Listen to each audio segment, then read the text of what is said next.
There are just a few flakes in the sky over eastern KELOLAND, but those winds, they continue to blow, and they will continue to blow tonight. Our overnight low, as a result, it's going to get kind of chilly. Low with the winds, 23 in Sioux Falls, 19 Aberdeen, 20 in Pierre. Rapid City, not the winds, but just a chilly 19 for an overnight low. Then during the day tomorrow, kind of breezy early on, but then the wind should diminish during the day. It's going to be cold, though. Just 34 for a high in Sioux Falls, 33 Aberdeen, 36 in Pierre, 46 degrees in Rapid City. A little bit warmer on Friday. We'll talk about that and the weekend in just a few minutes. KELOLAND News starts now. Live from KELOLAND Media Group. KELOLAND News, first at 4. The second man wanted in connection to a deadly shooting at a Sioux Falls park has been arrested in South Carolina. We have the details straight ahead.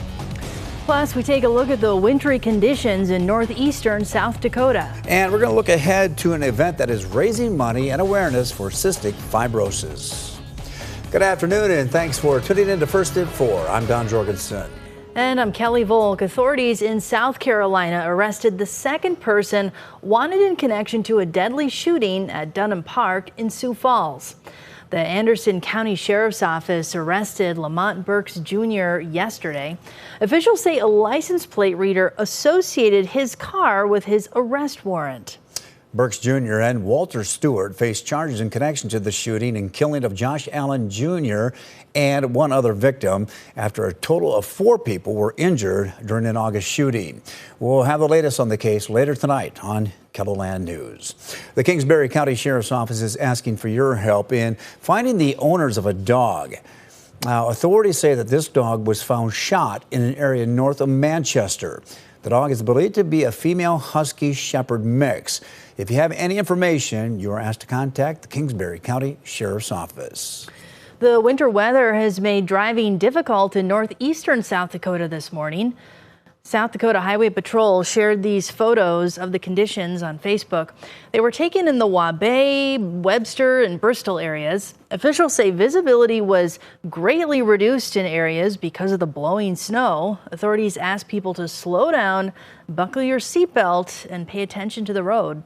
If you have pictures of the weather in your area, just send them our way. You can send them to youshare@keloland.com. Yeah, I don't know what time it was, Kelly. I woke up in the middle of the night, looked outside, and said, there it is. We got a little bit of winter. It was like day 2 of high winds as well, Jay. Yeah, and the high winds continue this evening, Kelly. Those strong winds during the day today blew a few of those snowflakes around, so it certainly has felt wintry. Sioux Falls, we just ended up with a little skiff, and even a lot of those kind of went away during the day today. Right now, 31 degrees, though, downtown Sioux Falls. West winds at 21 with higher gusts. That's what it looks like here. Let's take a look using our live cam network. It is windy in Eureka. 26-mile-an-hour winds with much higher gusts, as you can see. Setting sun there. This is Lake Preston. Yeah, some snow there. They've had to do some shoveling during the day today in Lake Preston.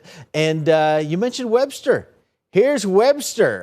They had the plows out there as well. And yeah, it's windy right now in Webster.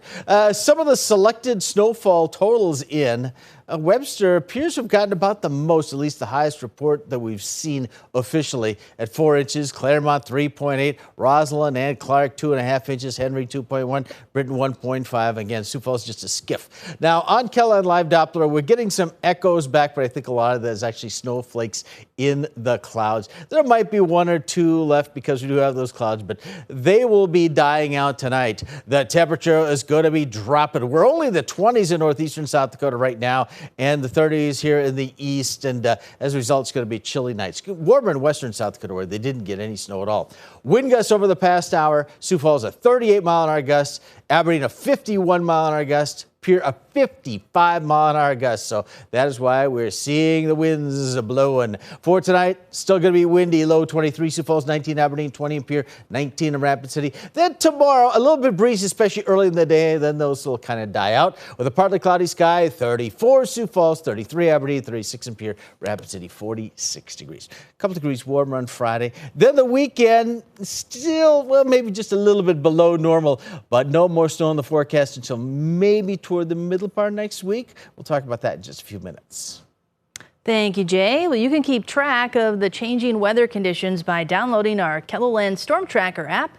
There you can find our live Doppler radar and get a view of the conditions across the state with our live cam network. Well, many people only know what cystic fibrosis is because of the famous book turned movie 5 Feet Apart.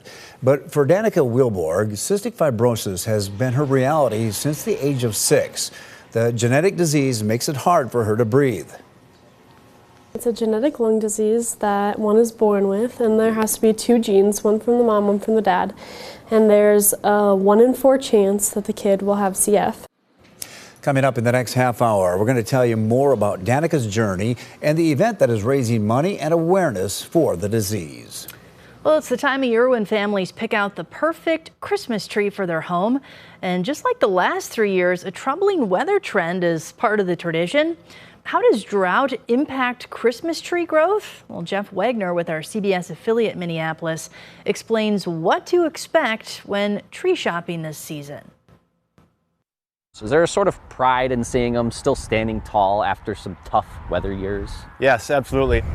It's one of the latest harvests of the year, and the fresh scent these pine and fir trees emit can, in a way, be bittersweet. The fields that we're harvesting this year have been part of us for 8 years or more, and we've watched them grow up, and now they're going to be cut down. John Krieger owns Krieger's Christmas Tree Farm in Lake Elmo, and while he finds joy in knowing the evergreens will make a family happy, they might not realize the effort it took to reach these towering heights. How long does it take on average for a Christmas tree to grow? It takes about 1 foot per year, so a typical tree we sell is around 8 feet, so it's 7 to 8, sometimes 9 years old. That's with normal weather conditions. These trees, however, have battled drought conditions for about 4 years, at times on the severe and extreme end of the spectrum. Across a tree's lifespan, when might drought have the most impact on a tree? It's definitely the most impactful in the first couple years, at least in terms of survivability. Trees need water right after planting to establish root systems, then more in the years to follow to fuel growth. They typically add about a foot per year, but only 6 to 8 inches if there's drought. The tree usually grows in height despite the dryness, and so the height will be there, but just that fullness and density might be a little bit lacking. About 10 years ago, Krieger says they made changes on the farm that help protect trees from drought. We'll plant the trees a little bit closer together so they're easier to manage. We also invest a lot in wood chips and spread those amongst the rows so that the ground stays cool, and it also holds the moisture in. Drip line irrigation was added as well. Krieger says all those changes allow the trees to grow on schedule and to their fullest potential despite what Mother Nature has dealt them, which luckily this spring and summer was a bountiful amount of rain right when moisture is needed most. Then around about September is when the rain stopped this year, but by then the trees were mostly dormant. With photojournalist Jose Pascual, having extra water this fall will be great for the trees in the spring. Jeff Wagner, WCCO News.